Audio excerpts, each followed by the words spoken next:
This is Dr. Megan Marie Delegas, physical therapist here. I'm going to go over a mountain climber and how to do it and some variations of it.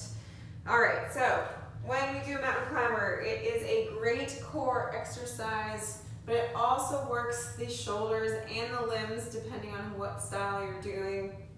And it's a great body weight exercise that can fatigue you up fairly quickly. So when I do that, we're going to first talk about a plank position. Plank positions here, what we try to do is keep the back neutral. So right now my back is a little bit elevated. What I want to do is squeeze my butt cheeks really tight and drop down a little bit so I'm nice and strong. But at the same time, I'm not letting my shoulder blades collapse. So I'm really pushing away from the floor. My chin is down. And then I'm shifting my weight forward so I'm on my tippy toes. So this is a good plank here. With a mountain climber, what you're going to try to do is ultimately stay in this planked position and have the only thing that moves is your limb, your leg.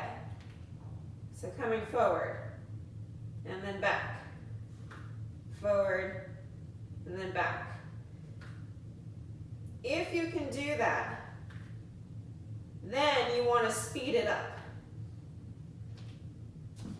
The idea is that you're never really displacing too much of your trunk with this movement, okay? So I always tell people, if you can maintain a stable, centered structure, then you're really engaging your core, which is the benefit of this exercise, among other things. So then you pick up the speed, then you can actually kind of jump a little bit more. Maybe you throw some angles in there as well. So I'll show you a couple of those. So get into that plank, squeeze the butt cheeks, engage the lower abs, push away from the floor, get into that position, and then speed it up if you can. So you can see I'm moving a little bit, but not too much. And then if you want to go at an angle, same thing, you're trying not to displace too much movement here. So you can get the oblique system. If you're still pushing your shoulder blades and your sternum away from the floor, then you're getting a really good shoulder stabilizing exercise. Okay? You might start to rise a little bit in your butt.